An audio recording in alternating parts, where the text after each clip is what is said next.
అందరికీ నమస్కారం అండి. ముందుగా ఈ వీడియోకి ఒక లైక్ కొట్టి మన ఛానల్ని సబ్స్క్రైబ్ చేసుకోండి. ఈ నెల జనవరి 31వ తేదీన శనివారం నాడు చాలా అరుదైన శని త్రయోదశి ఏర్పడుతుంది. సంవత్సరానికి 1 లేదా 2 సార్లు మాత్రమే ఈ శని త్రయోదశి ఏర్పడుతుంది. కాబట్టి ఈ శని త్రయోదశిని ఎవరూ వదులుకోకండి.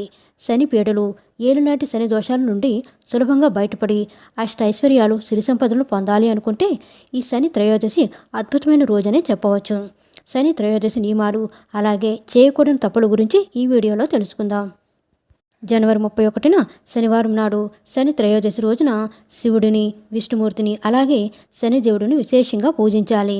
ఈ రోజున చేసే పూజలకు రెట్టింపు పుణ్యఫలితం లభిస్తుంది. కాబట్టి ఈ రోజున ప్రతి ఒక్కరూ నువ్వుల నూనెతో ఇంట్లో దీపారాధన చేసుకోండి.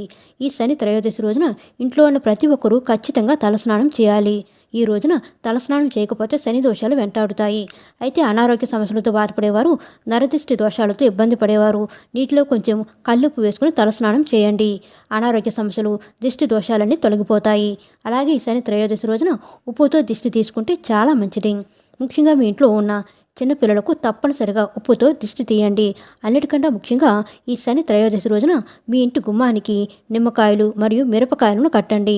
ఒక నల్లటి దారానికి నిమ్మకాయ, 7 మిరపకాయలను కట్టి మీ ఇంటి గుమ్మం బయట వేలాడదీయండి. ఇలా చేస్తే మీ ఇంట్లో ఉన్న దరిద్ర దేవత వెంటనే బయటకు వెళ్ళిపోతుంది. అలాగే వంశాభివృద్ధి, స్థిరాస్తి లాభాలు కోరుకునే వారు మర్రి ఆకులకు పసుపు రాసి కుంకుమ బొట్లు పెట్టి మీ ఇంటి గుమ్మం బయట కట్టుకోండి. ఈ శని త్రయోదశి రోజున ఏది చేసినా చేయకపోయినా శనిదేవునికి తైలాభిషేకం చేస్తే చాలు.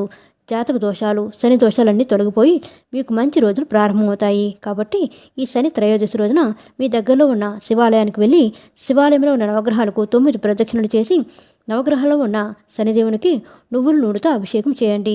అయితే శనిదేవునికి నువ్వుల నూనెతో అభిషేకం చేయలేని వారు శనిదేవుని పాదాల దగ్గర నీలరంగు పుష్పాలను పెట్టి నమస్కారం చేసుకోండి. ఈ రోజున నవగ్రహాలకు ప్రదక్షిణలు చేస్తే జాతక దోషాలన్నీ వెంటనే తొలగిపోతాయి. అలాగే నవగ్రహాలకు ప్రదక్షిణ చేసిన తర్వాత కాళ్ళు, చేతులు శుభ్రంగా కడుక్కొని శివుడిని దర్శించుకోవాలి. మీ కుటుంబం మొత్తానికి శుభ ఫలితాలు కలుగుతాయి. ఫ్రెండ్స్, మా వీడియోస్ కనుక మీకు నచ్చినట్లయితే లైక్ చేయండి, షేర్ చేయండి, సబ్స్క్రైబ్ చేయండి. మరిన్ని మంచి వీడియోస్ కోసం నోటిఫికేషన్ ఆన్లో పెట్టుకోవడం మర్చిపోకండి. Please support us. Thank you so much.